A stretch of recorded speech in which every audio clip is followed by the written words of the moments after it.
Dhiras try to know Pratyagatma. The term Dhiras means those who convert their extroversial movement into an introversial one. The term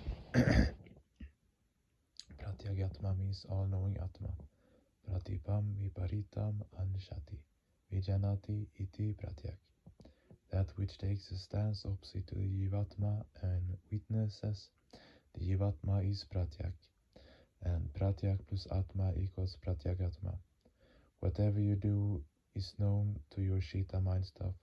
Whatever your Shita knows, your Aham Durai also knows. Your Mahat knows all that your Aham does. Whatever efforts you may employ to conceal your actions, nothing that you do is hidden from you. Your actions may, due to the time factor, be forgotten even by your Mahat, but cannot be forgotten by your Atma. When Dhiras try to know Pratyagatma, they divert their external movement towards internal pursuits. Bliss lies in Pratyagatma. This world is changeable. Too much change means death.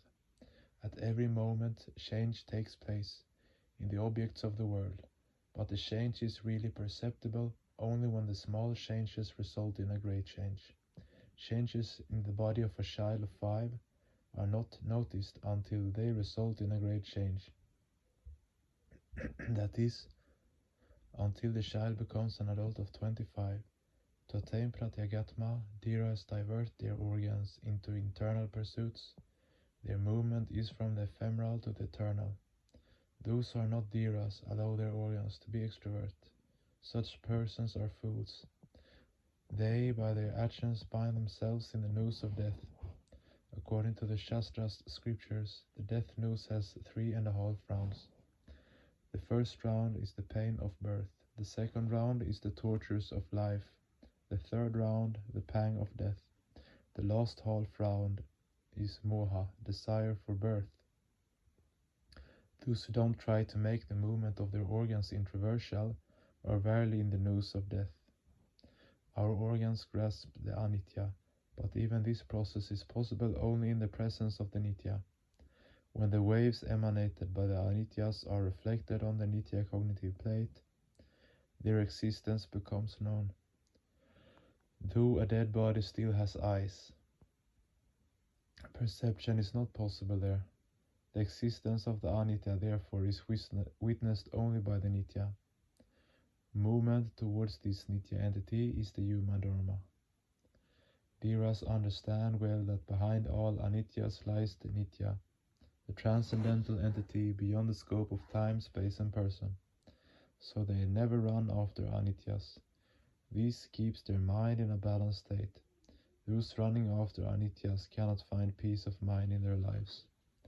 Everything cometh from the realm of invisibility and goeth back to invisibility.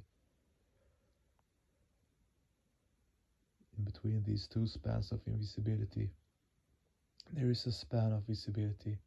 What we call ours or others is only what we or they own in the momentary phase of visibility.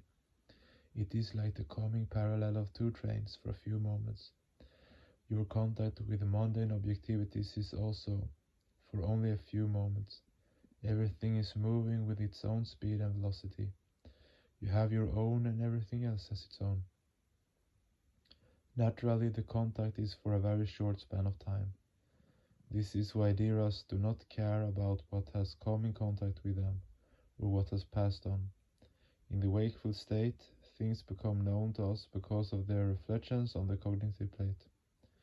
In the state of dream, the vibrations received in the wakeful state, digested by the nerve cells, are aroused in some form in the ectoplasmic stuff, and then released onto the cognitive plate.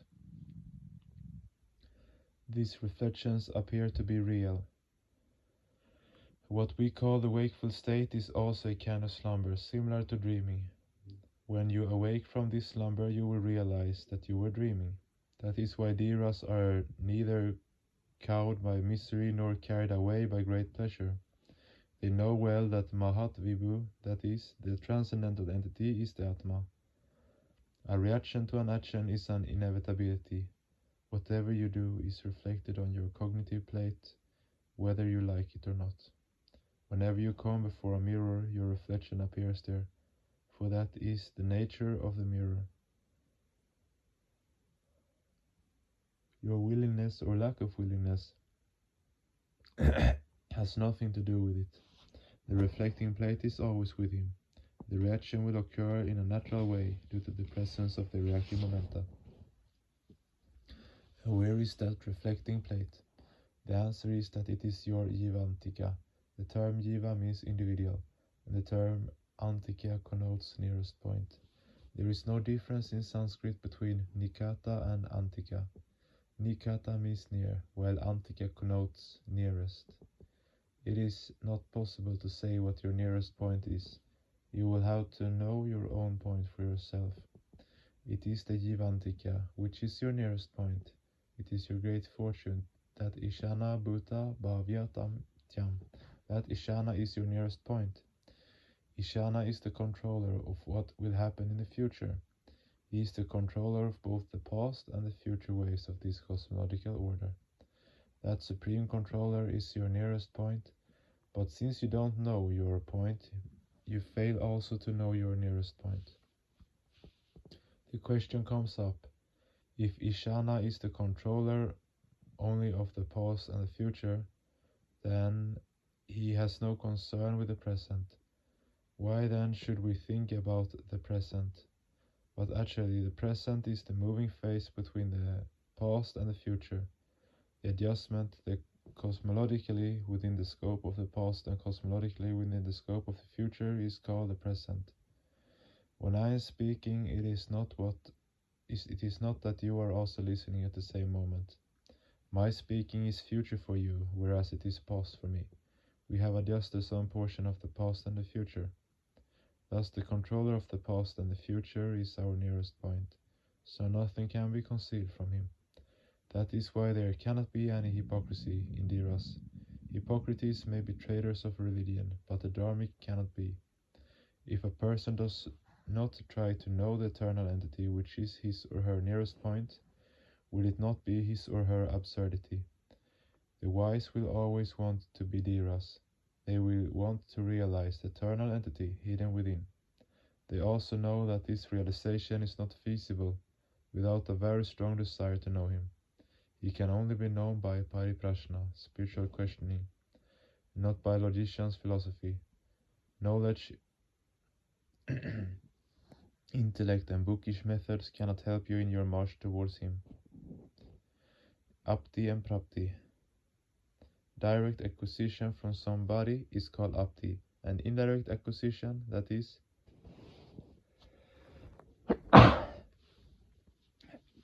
acquisition through a particular medium, is known as prapti. The instructions of Paramatma to Jivas unit beings are therefore apta vakya. Vakya means speech, whereas instructions by Jivas are called prapta vakya. Naturally, what we acquire through intuitional practices will be apti. The secrets and the art of these practices are called apta vakya. So the Paramajnana, ultimate knowledge, cannot be had through books. Those who are not lured away by the attraction of the colorful external world will always fix their attention on the ultimate reality. Differences among forms mean nothing to them. Neither the forms of ornaments nor the sentimental aspect attached to them has any importance for a goldsmith. He is concerned only with the gold. The formal differences among objects are external. Internally, the objects are the same. The wise run after the one and not the many. That singular entity can be attained only through proper knowledge, action and devotion. Proper knowledge means to know what is what, which is which, how to do and why to do. But this alone is not enough. You will have to act according to the knowledge you have acquired. And last but not least, you will have to arouse the sentiment of devotion within you. Devotion means to merge all the rivulets of sentiments into one. The purpose of sadhana is to arouse devotion. Remember always that all your efforts should be aimed at arousing devotion. Devotion aroused, nothing remains. If even the most degraded person succeeds in awakening the Agriya Buddhi, that person becomes able to realize him. Don't be disheartened. Remove the mist of doubt and be fearless. 24th November 1965, DMC, Delhi.